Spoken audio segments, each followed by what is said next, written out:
Assalamualaikum warahmatullahi wabarakatuh. Om Swastiastu, Shalom, Namo Buddhaya, salam sejahtera bagi kita semua. Di sini saya akan mempresentasikan tugas kelompok ujian akhir semester untuk psikologi industri dan organisasi 2. Yang dimana tugas ini ditugaskan oleh Ibu dosen Karina. Kemudian saya akan memperkenalkan rekan-rekan saya di kelompok ini, yaitu ada saya sendiri, Vita Pamela Oktoviano, kemudian Nikadek Juliana Delvi, dan ada Miwa Amalia. Terima kasih untuk rekan-rekan saya yang sudah membantu, berkontribusi, dan bekerja sama secara baik dalam melaksanakan tugas kelompok di psikologi industri 2 ini. Selanjutnya, pertama-tama saya akan menjelaskan tentang latar belakang tentang organisasi, di mana organisasi ini adalah sebuah wadah untuk sekumpulan orang yang bekerja sama secara rasional serta sistematis yang terpimpin atau terkendali untuk mencapai tujuan tertentu ya, memanfaatkan sumber daya yang ada di dalamnya. Sementara dalam dunia bisnis, organisasi merupakan sekelompok orang yang melakukan kolaborasi untuk mencapai tujuan secara komersial dengan struktur yang jelas serta memiliki budaya kerja khusus. Kemudian dalam melaksanakan kerjanya, pegawai menghasilkan sesuatu yang disebut dengan kinerja. Kinerja ini merupakan hasil kerja seorang pegawai selama periode tertentu dibandingkan dengan berbagai kemungkinan. Misalnya standar, target, atau sasaran. Kriteria yang telah ditentukan terlebih dahulu dan disepakati bersama. Kemudian kinerja suatu organisasi ini tergantung pada kerja pegawainya. Namun atasan dapat berperan dalam merencanakan, melaksanakan, dan mengendalikan suatu organisasi. Yang telah saya ketahui di sini, yang telah saya baca permasalahan dalam organisasi, di mana saya melihat XYZ merupakan organisasi non-profit yang kegiatannya berfokus pada pemberian dana hibah kepada berbagai organisasi masyarakat sipil lokal ya. Permasalahan dalam organisasi XYZ menghadapi sejumlah permasalahan yang mempengaruhi keberlanjutan dan kesejahteraan karyawan serta hubungan dengan donaturnya. Yang saya lihat permasalahan utamanya meliputi pertama adanya ketergantungan pada donatur utama. Kenapa adanya ketergantungan pada donatur utama? Karena kontrak dengan donatur utama akan berakhir pada tahun 2023. Kemudian menciptakan ketidakpastian keuangan dan resiko keberlanjutan operasionalnya. Selanjutnya adanya penurunan motivasi karyawan.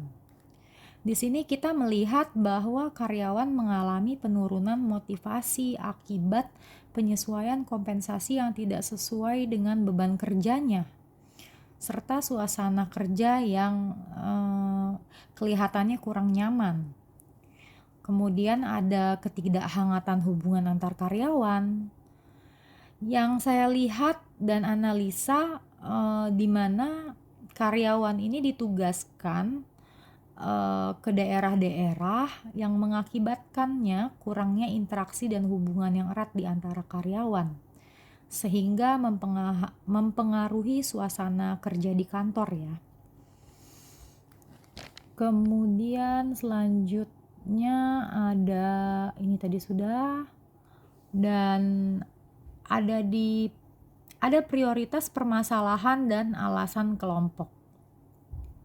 Prioritas permasalahannya itu ada di penurunan motivasi karyawan yang saya lihat. Kenapa alasannya prioritas ini menjadi alasan? Yang pertama, alasannya dampak pada produktivitas. Dampak pada produktivitas ini ketika motivasi karyawan yang rendah dapat merugikan produktivitas dan kualitas pekerjaan yang berdampak pada hasil organisasi. Kemudian ada efek jangka panjang. Efek jangka panjang ini adanya ketidakpuasan karyawan dapat menyebabkan turnover yang tinggi serta kesulitan merekrut dan mempertahankan bakat yang diperlukan. Kemudian yang terakhir adanya keterkaitan dengan kesejahteraan karyawan. Yang saya lihat motivasi yang rendah dapat berdampak negatif pada kesejahteraan mental dan fisik karyawan, yang dimana kemudian mempengaruhi kinerja keseluruhan organisasi. Selanjutnya, intervensi yang dipilih itu apa sih? Intervensi yang kita pilih yaitu revitalisasi kebijakan kompensasi dan manajemen kinerja. Di mana kita memilih ini alasannya adalah meningkatkan kepuasan karyawan.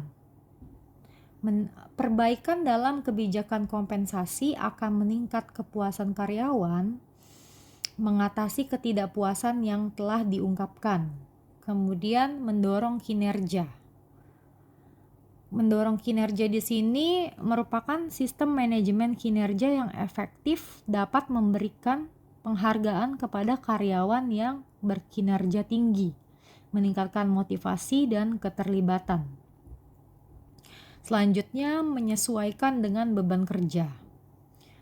Revisi kebijakan kompensasi harus mempertimbangkan dengan adil beban kerja dan tanggung jawab karyawan, menciptakan keseimbangan yang lebih baik. Yang terakhir ada pendekatan partisipatif. Di sini melibatkan karyawan dalam proses perubahan. Kebijakan dapat menciptakan rasa memiliki dan meningkatkan penerimaan terhadap perubahan tersebut. Dan yang terakhir, di sini bisa kita simpulkan bahwa dengan fokus pada peningkatan motivasi karyawan melalui revolusi kebijakan, kompensasi, dan manajemen kinerja, organisasi XYZ dapat menciptakan lingkungan kerja yang lebih positif dan berkelanjutan. Intervensi ini juga dapat membantu dalam menyelesaikan tantangan jangka panjang ya. Kemudian termasuk menghadapi ketidakpastian keuangan akibat berakhirnya kontrak dengan donatur utama. Baiklah, sekian presentasi dari kelompok kami. Saya, Delvi dan Miwa mengucapkan terima kasih.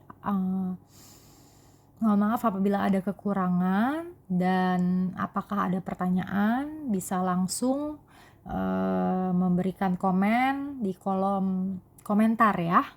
Terima kasih.